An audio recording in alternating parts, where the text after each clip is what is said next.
28장 25절부터 35절까지의 말씀입니다.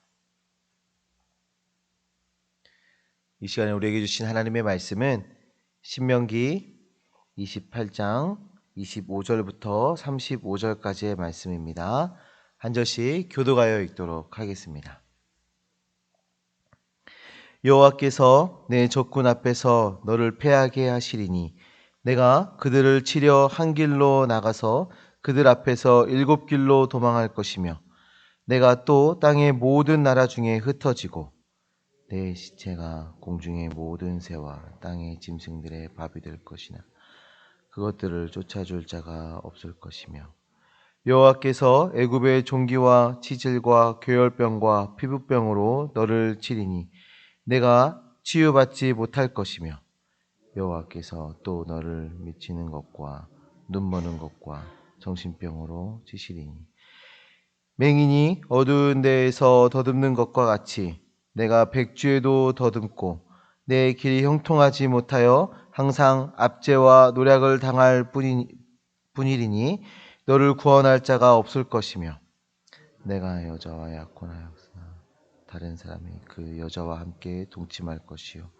집을 건축하였으나 거기에 거주하지 못할 것이요 포도원을 심었으나 내가 그 열매를 못할 것이며 내 소를 내 목전에서 잡았으나 내가 먹지 못할 것이며 내 나귀를 내 목전에서 빼앗겨도 도로 찾지 못할 것이며 내 양을 원수에게 빼앗길 것이나 너를 도와줄 자가 없을 것이며 내 자녀를 다른 민족에게 빼앗기고 종일 생각하고 찾음으로 눈이 피곤하여지나 내 손에 힘이 없을 것이며 내 토지 소산과 내 수고로 얻은 것을 내가 알지 못하는 민족이 먹겠고 너는 항상 압제와 학대를 받을 뿐이리니 내 눈이 보이는 일로 말미암아 내가 미치니 같이 읽습니다. 여호와께서 내 무릎과 다리를 쳐서 고치지 못한 심한 종기를 생기게 하여 발바닥에서부터 정수리까지 이르게 하시리라. 아멘. 신명기의 말씀은 우리에게 너무나도 확실하고 분명한 원리를 반복적으로 이야기해주고 있습니다. 그 원리는 무엇입니까?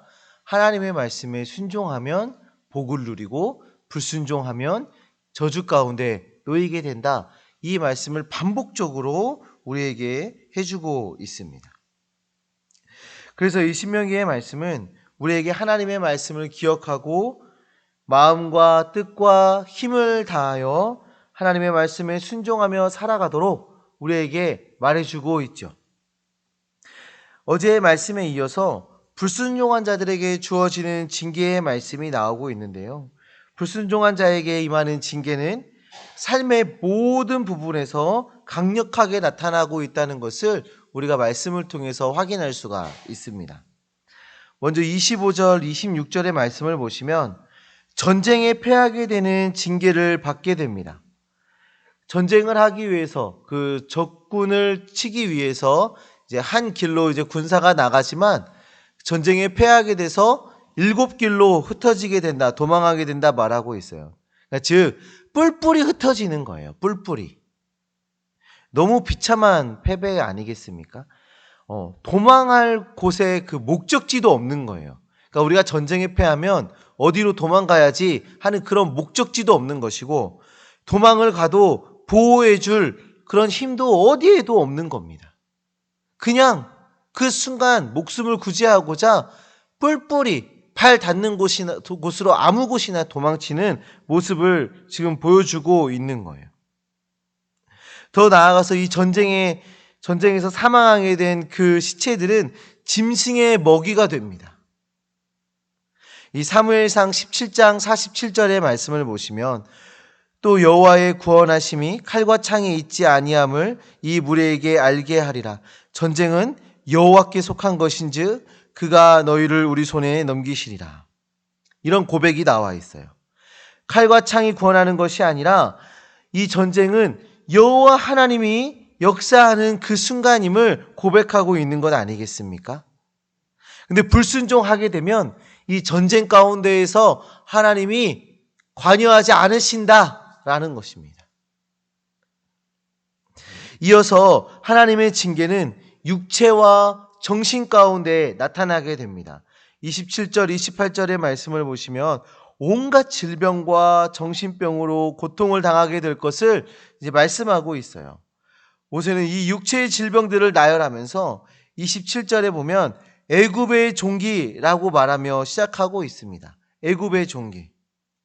이스라엘 백성들이 하나님의 살아계심을 강력하게 느꼈던 순간 이 하나님이 우리의 하나님 되시는구나 라고 느꼈던 그 강력한 사건 중에 하나가 그 애굽에 종살이하고 있을 때 그 애굽에 임했던 그 10가지 재앙을 보면서 이 하나님은 우리 편에 계신 하나님이구나, 살아계신 하나님이구나, 역사하고 계시는 하나님이구나를 느꼈을 겁니다. 근데 그 6번째 재앙이 무엇인지 기억나십니까? 독종입니다. 독종. 지금 이 6번째 재앙, 이 독종을 떠올리게 하고 계신 겁니다. 하나님의 불순종했을 때, 하나님의 말씀에 불순종했을 때 이 이스라엘 백성들에게 임하는 재앙, 그 애굽에 내렸던 그 재앙처럼 너희에게도 임할 것이다, 지금 말씀해주고 있는 것이죠. 또한 이어서 압제와 노략을 당하게 될 것을 말해주고 있어요.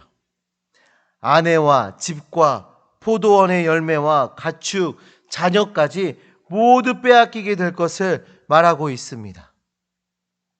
불순종한 자신뿐만 아니라 자신과 연관되어 있는 모든 삶의 영역 가운데 하나님의 징계가 임한다 말하고 있죠. 누구에게 임합니까? 불순종한 자들에게.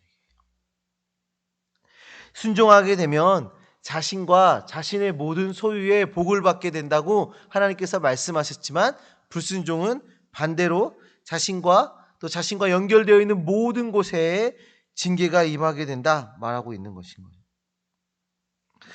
우리는 순종 가운데 주어지는 복만을 묵상하는 것이 아니라 오늘 우리에게 주어진 이 두려운 말씀, 이 엄중한 말씀도 기억해야 합니다. 이 말씀을 보고 행복하거나 기쁘진 않아요. 제가 이 설교를 준비하면서 이 말씀을 반복적으로 여러 번 이렇게 읽게 되는데 기분 좋을 일이 전혀 없습니다. 너무 마음이 무거워지고 두려워지고 하는 그런 말씀이었어요. 그러나 하나님께서 이 말씀을 왜 우리에게 주십니까?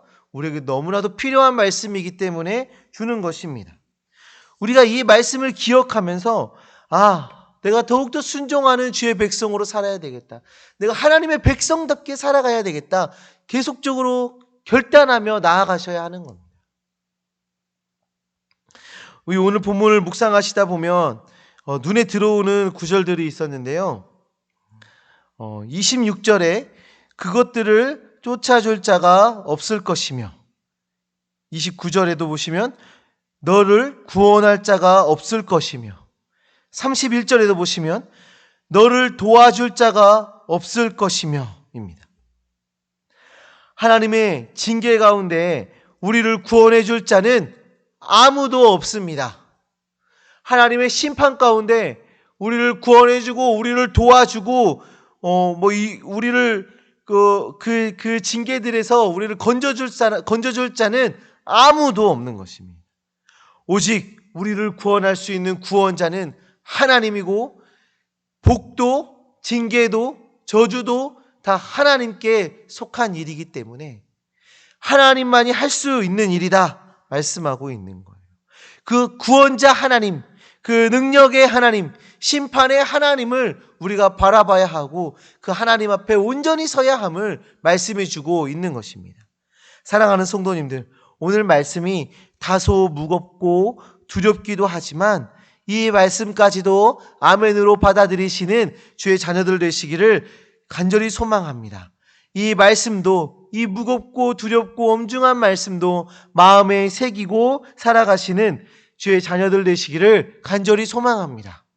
이 말씀 때문에 더 순종하는 주의 자녀 되시기를 바랍니다. 제가 요즘 요한계시록을 공부하고 있어요. 제가 요즘 요한계시록을 공부하는데 에베소 교회가 그 첫사랑을 잃어버린 것 때문에 이제 그 예수님한테 혼나죠.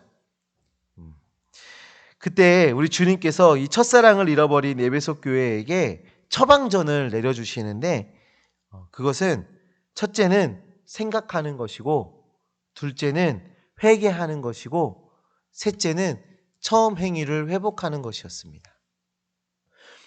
하나님의 은혜, 하나님의 말씀을 깊이 묵상하고 생각하고 마음에 새기는 일, 그것을 가장 처음에 하시는 거고, 혹시라도 내가 그 하나님의 사랑과 하나님의 말씀과 하나님의 은혜를 잃어버렸다면 지체하지 않고 회개하는 것입니다. 그리고 다시금 그 말씀에 매여 있는 삶, 말씀에 순종하는 삶, 그 은혜에 감격하는 삶을 살아가는 것이죠. 성도님들, 이 처방전 우리에게도 주어진 처방전이지 않겠습니까? 생각하시고 회개하시고 우리가 은혜를 경험했던 그 순간을 회복하시길 바랍니다. 그래서 하나님의 말씀이 우리에게 주어졌을 때 그 감격대로 우리가 다시 순종하며 그 말씀대로 살아가는 주의 백성들 되어져서 하나님께서 주시겠다 약속하시는 그 복들을 누리며 살아가는 주의 백성들, 주의 자녀들 되시기를 간절히 소망합니다. 기도하시겠습니다.